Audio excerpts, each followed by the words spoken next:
My name is Mary, a 52-year-old company employee. My husband, John, and I have been married for over 20 years. And our only daughter, Ava, has also found a job and moved out of the house.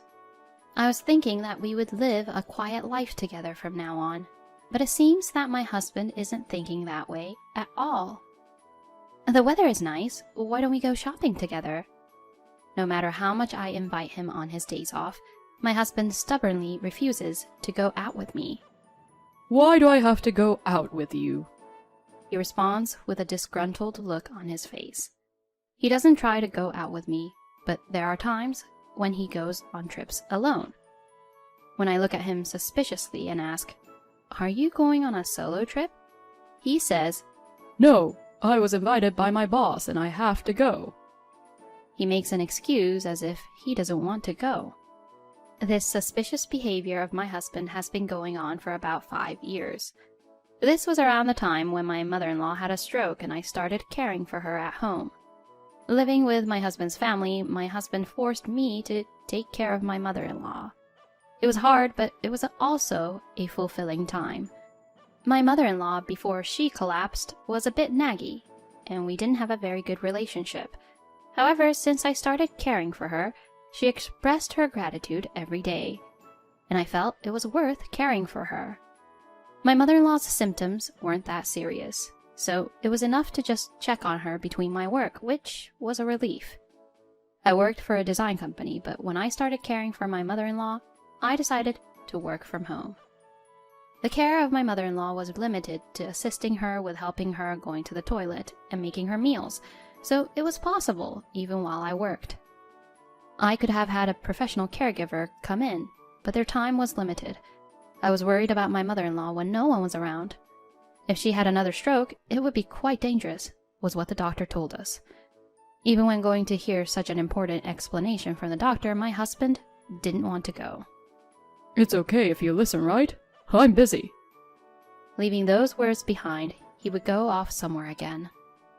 My mother-in-law seemed to notice this, and she would apologize to me in tears, saying, "I'm sorry for causing trouble for you, Mary." I was the one who comforted my apologetic mother-in-law. My mother-in-law lived at home for 3 more years, but then she had another stroke and passed away. I remember being frustrated when my mother-in-law's condition suddenly changed, and she was taken to the hospital, but I couldn't get in touch with my husband. My daughter, who is a nurse, also rushed to the hospital, and somehow I was able to calm myself down, but I couldn't contact my husband until the next day. "Why aren't you answering the phone? Your own mother has passed away."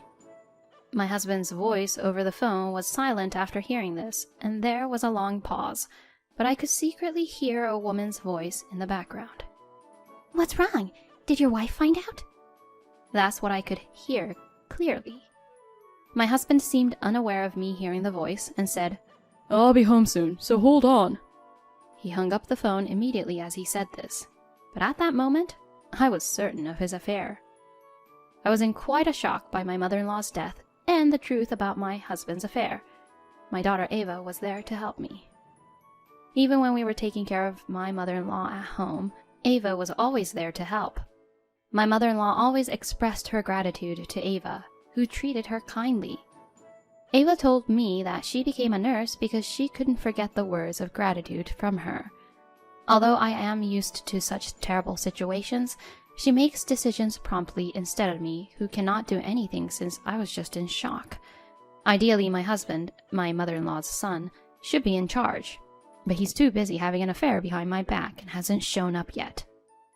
Even at the funeral, my husband was in a daze due to shock and couldn't do anything without getting any instructions from me and Ava.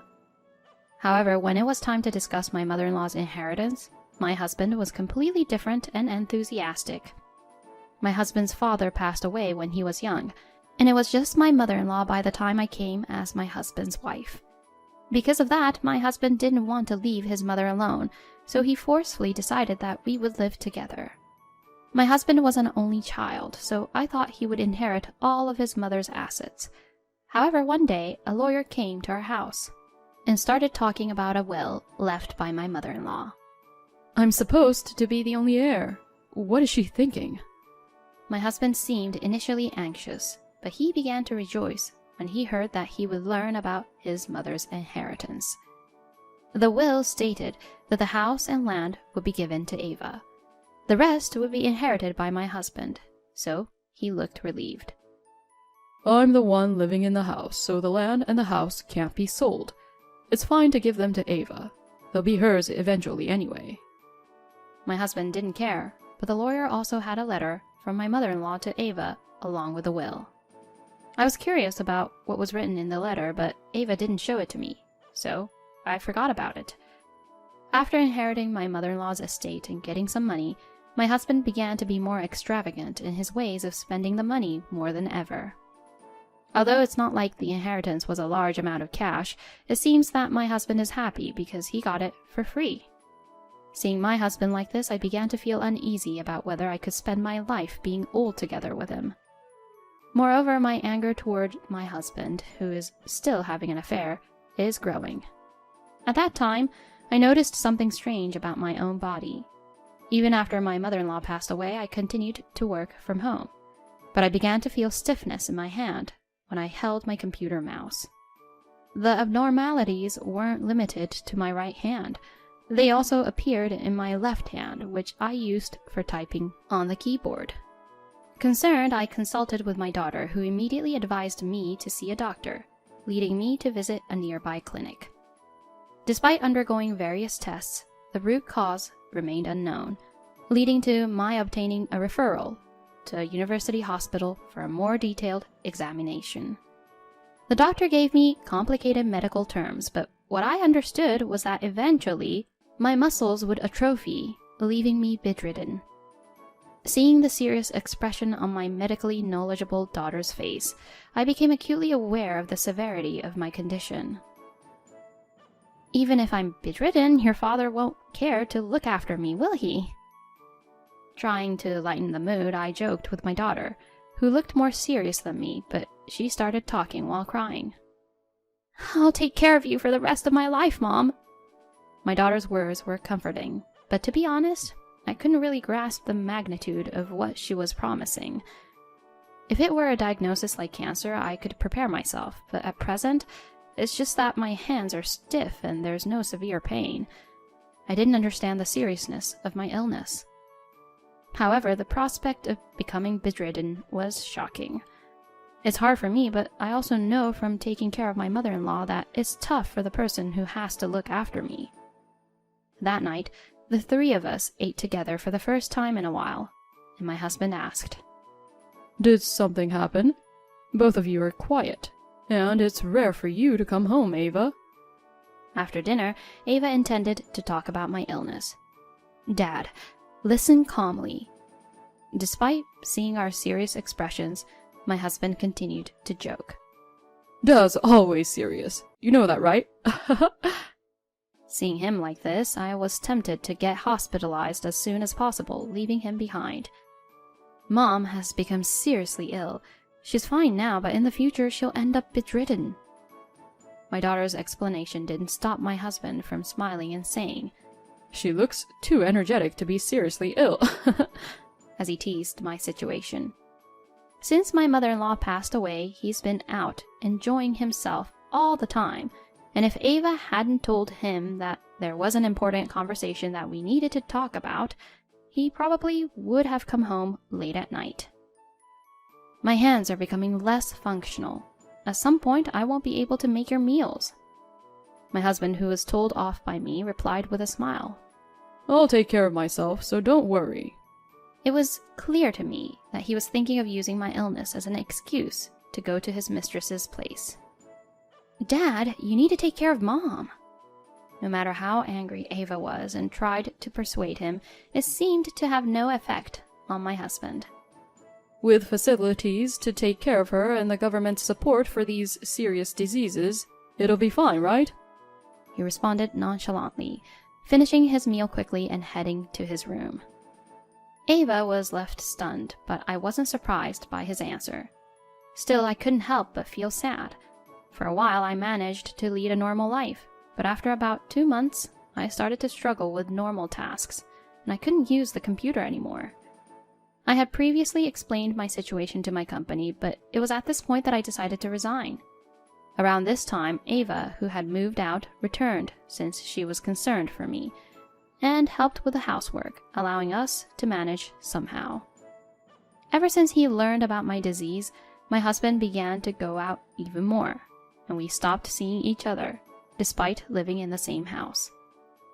One day he came home unusually early and said, "I'll be going on a business trip overseas next week, so take care of things at home." It was surprising because he had never had a business trip to overseas before. It was clear he was planning to enjoy a vacation overseas with his mistress, leaving me, whose mobility was failing, at home. I was filled with rage.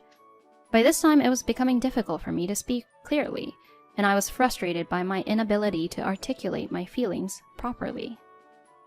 Leaving a sick person behind to go on a vacation? What a luxury. It seemed Ava also doubted his story, calling it a vacation instead of a business trip, but he just laughed it off. "What are you talking about? It's work! Work!" Watching him panic was satisfying, but it didn't help with how angry I was with him. After insisting that it was a business trip and leaving, Ava started talking once he was gone. "Mom, starting today, you'll be moving into a care facility. I've arranged everything, so all you have to do is just sit and relax." I had noticed her packing and preparing for a move recently, but I had assumed it was for her to move in with me. I had heard her making arrangements over the phone, but I didn't realize it was for my care facility. The cost of moving into the facility was a concern. "Can we afford the facility? Is my retirement money enough?" Ava answered me with a laugh. "Leave it to me. Now let's go. We're not coming back here." The thought of never returning to this house made me sad, and I began to feel the severity of my illness even more. The facility I was admitted to was affiliated with the university hospital where Ava works, and they provided excellent care. I was still worried about the fee, so I asked Ava again. "I'm grateful for the care, but are we really okay with the money?" Ava chuckled before telling me the truth. "Don't worry, we sold our house, so we have quite a bit of money now." I finally understood the true meaning of my daughter's words when she said we wouldn't return here before leaving the house. We could not go back because the house and the land were sold. "Then where is your father going to go when he returns back?" Suddenly I began to worry about my husband, but Ava retorted with a grumpy expression. "What good is it to worry about that cheating man?" It seemed that even Ava knew about her own father's affair. "He must be on his overseas trip with his mistress. He'll panic when he gets back." It would be beyond his wildest dreams to realize how much his daughter despised him. Ava handed me a letter, and upon inspection I found out it was from her grandmother. "Grandma was really grateful to you for taking care of her. It seems she wanted to leave the house to you." It was written in her grandmother's letter, and she seemed to have intended to do the same in her will.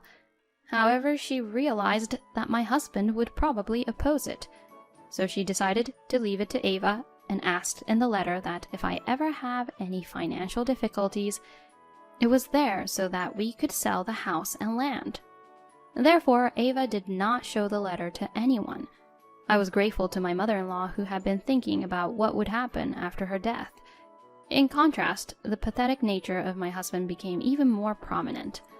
Being known by his daughter about the affair and losing his home, I was vaguely wondering what he would do next when Ava handed me a divorce certificate saying, "Mom, there's still something you need to do." With my barely movable hand, I managed to sign my name. The lawyer who brought the will also took care of the claim for damages, so it's all right now. In my mother-in-law's letter, even the fact about my ex-husband's affair was mentioned. She had also instructed Ava to consult a lawyer if anything happened. I had to respect my mother-in-law, who had seen everything. My husband, who had been on a long affair overseas trip, would probably be standing in front of his home upon return. Before he left for the trip, the house was there, but now it's completely demolished and has become an empty lot with a no trespassing sign. "Dad, have you returned to America?" Ava, the owner of the house, called my dumbfounded ex-husband. The house has been demolished. Is this some kind of a joke? In response to my ex-husband's question, Ava answered to him as if he was a stranger to her. "Your belongings are in the rental storage. Please pick them up later." My ex-husband didn't seem to understand the situation yet, saying, What? Where am I supposed to live today? and he finally started getting angry. But my daughter kept talking to him coldly. "You have your mistress's house, right? And when you have time, please come to our hospital. There are documents I need you to sign." After leaving those words and without hearing what he has to say, she hung up the phone. He only cared about himself and didn't ask a single word about me to his daughter. Later, when my husband showed up at the hospital where my daughter worked, she asked him to sign the divorce papers. Where's your mom now? It seemed that he finally remembered me, but she said, "You're getting a divorce, so it doesn't matter, right?" Even though he was told this coldly by Ava, he was happy to sign the paper. He thought he could sever ties with me, who's now suffering from a serious disease, and it seemed that things are all going the way he wanted it to happen. However, Ava has something to say. About the property division, I have asked a lawyer, so please hear the details from them. Hearing about the property division, the color of my husband's face changed suddenly. The property division? I can't pay any property division. To my flustered husband, my daughter threw back even colder words. "I've been discussing to the lawyer on having it deducted from your salary, so you can rest easy." For my husband, the situation was far from reassuring, and he shouted out without thinking. My own daughter enjoys punishing her own father so much. Huh! He lost his house, God demanded the property division from his daughter, and his voice, on the verge of tears, echoed in the large waiting room of the university hospital. My daughter answered honestly while laughing. "It's fun. I've never thought of you as a father. You were just happily having affairs while everyone was having a hard time, including that time with Grandma and what Mom is going through now." My daughter spoke in a voice loud enough for patients and other hospital staff to hear, so my husband looked down and couldn't say anything back. He was told outright that he was having an affair in public, declared by his daughter that he was not thought of as a father, and he left the hospital with his head down as if to escape the scene. Thanks to my daughter, everything went well, but this time I was asked a favor by my daughter. "Actually, I have someone I want to marry. Can I introduce him now?" As I nodded slowly, a man dressed the same as my daughter came in. He was my daughter's colleague, working as a nurse, and 2 years older than her. "I'd like to have a wedding as soon as possible, but are you okay with your health, Mom?" Around this time, it was hard for me to speak, and I nodded heavily. As a daughter, she probably wanted to show me how she looked as a bride, while she still could. Thanks to my daughter and her husband, I was able to attend the wedding in a wheelchair, and I was overjoyed. I never thought that I could attend my daughter's wedding when I entered the facility. Even after getting married, my daughter and her husband were very thoughtful about me, frequently visiting me, and I never felt lonely. The time I have left is short, but thanks to my daughter and her husband, it seems like I can have a wonderful time with the time I have left.